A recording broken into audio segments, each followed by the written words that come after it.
It begins with a flicker, a pinprick of light, a silent, momentary streak across the night sky. We call them shooting stars. Wishes are made on them. Children watch them in awe. But these flashes of light are not stars at all. They are the final moments of cosmic dust burning in Earth's atmosphere, the ash of ancient comets, delivered in a shower of fire. Every year, at nearly the same time, they return. The Perseids in August, the Geminids in December, the Leonids, Orionids, Quadrantids, each with its own rhythm, its own origin, its own fingerprint. They are beautiful, predictable, even poetic. But behind that beauty lies a mystery, one forged in the violent birth of the solar system, carved by ice, rock, gravity, and time. This is the story of how cosmic debris became a calendar event. This is the origin of the meteor showers. To understand meteor showers, we must look backward, not just centuries, but billions of years. Our solar system formed from a swirling cloud of gas and dust, pulled together by gravity into the sun and planets. But not everything became a planet. Leftover fragments, asteroids, comets, and icy bodies remained. These became the wanderers of our system, orbiting the sun on lonely, eccentric paths. Among these, comets are the great sculptors of meteor showers. Comets are frozen time capsules, icy nuclei just a few kilometers across, carrying a mixture of rock, dust, water ice, carbon dioxide, and complex organic molecules, the raw materials of the early solar system. As a comet approaches the sun, it heats up. Ice is sublimate. Gas jets erupt from its surface. Dust and rock are cast off, left behind in a trail, a kind of cosmic exhaust pipe that follows the comet's orbit like a breadcrumb trail. Over centuries, this trail of debris becomes a vast, invisible river of dust in space. And every year, Earth, on its orbit around the sun, plunges through one of these trails. Each tiny speck, no larger than a grain of sand, enters our atmosphere at tens of kilometers per second. The air compresses in front of it. It heats up. It glows. A meteor is born. Meteor showers aren't random. They occur when Earth's orbit intersects a specific debris stream, the remnants of a known or unknown comet. Because both the comet and Earth orbit the sun in predictable paths, the intersection point happens around the same time each year. That's why meteor showers are annual events, celestial appointments written in orbital mechanics. Take the Perseids, for example.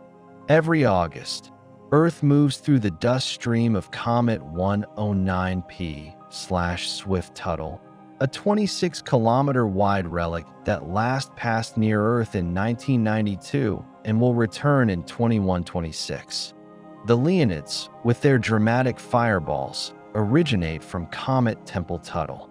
The Orionids and Eta Aquariids come from Halley's Comet, though it's only seen from Earth once every 76 years.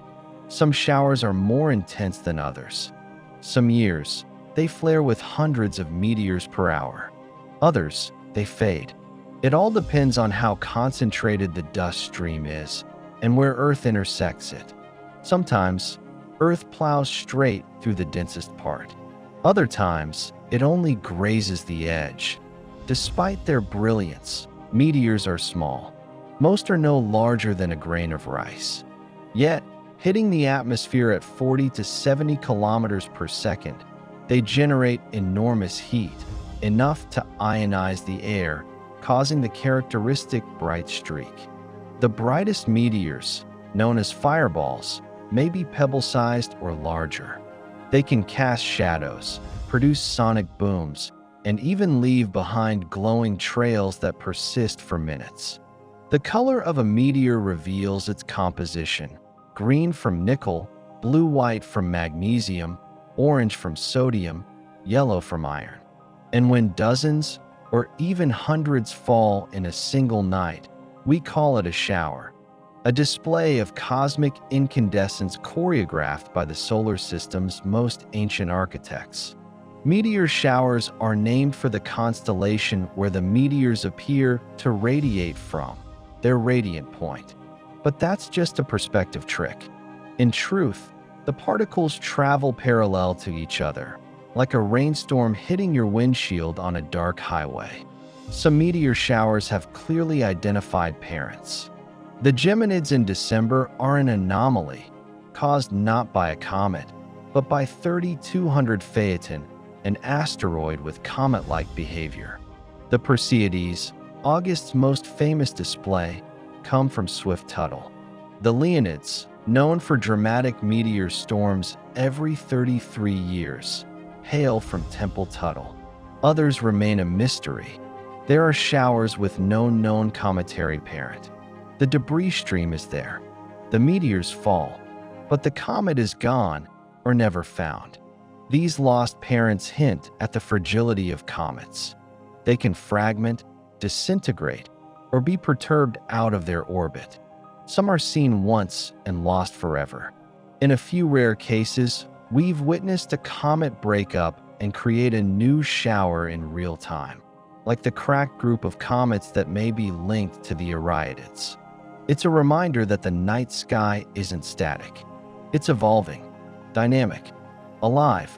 Most meteor showers produce 10 to 100 meteors per hour. But every so often, Earth hits a dense, fresh trail of dust, and the skies erupt. In 1833, the Leonid meteor storm stunned North America. Thousands of meteors per hour, as many as 100,000 per night, lit up the sky. Witnesses believed the world was ending. It led to the first serious study of meteor showers and the realization that they were linked to comets. The Leonids flared again in 1966 and could again in 2031 or 2033. Other storms have come and gone. The Draconids, Andromedids, and Alpha Monoceratids have all shown sudden bursts of activity. Scientists now model these storms with increasing precision, tracking individual dust trails centuries old, tracing them back to their moment of release. Meteor showers are not just predictable, they are forensic evidence of cometary behavior across time. Meteor showers are more than just sky shows. They are science in motion. Each meteor is a sample, unsterilized, unfiltered, of the early solar system. They hold clues to composition, structure, and evolution of comets and asteroids. Some dust survives re-entry and lands on Earth as micrometeorites. These tiny grains, studied in labs, contain complex organics, pre-solar grains, and hints of the processes that shape the planets. Meteor showers also inform planetary defense. By studying debris streams, we can better understand the orbits of potentially hazardous objects. And for spaceflight, they're a real concern. Spacecraft must shield against meteor streams. Satellites are sometimes powered down or reoriented during peak showers to reduce risk. Meteor showers link astronomy, chemistry, planetary science, and engineering. They are threads connecting us to the origins of everything we know. With radar, high-speed imaging, and satellite sensors, we're now studying meteor showers like never before. Networks of observers around the world, both professional and amateur, track meteors, mapping their trajectories and orbits in 3 dimensions. The NASA All-Sky Fireball Network, ESA's METIS project, and dozens of international meteor organizations contribute to a real-time understanding of our celestial environment. New missions, like NASA's OSIRIS-REx, JAXA's Hayabusa 2, and the European Comet Interceptor, are giving us first-hand samples of the bodies that create meteor showers. In the next decade, we may witness the birth of a new meteor stream from an active comet. Or perhaps a long-lost parent body will be rediscovered, explaining a mysterious annual shower. The skies still hold secrets.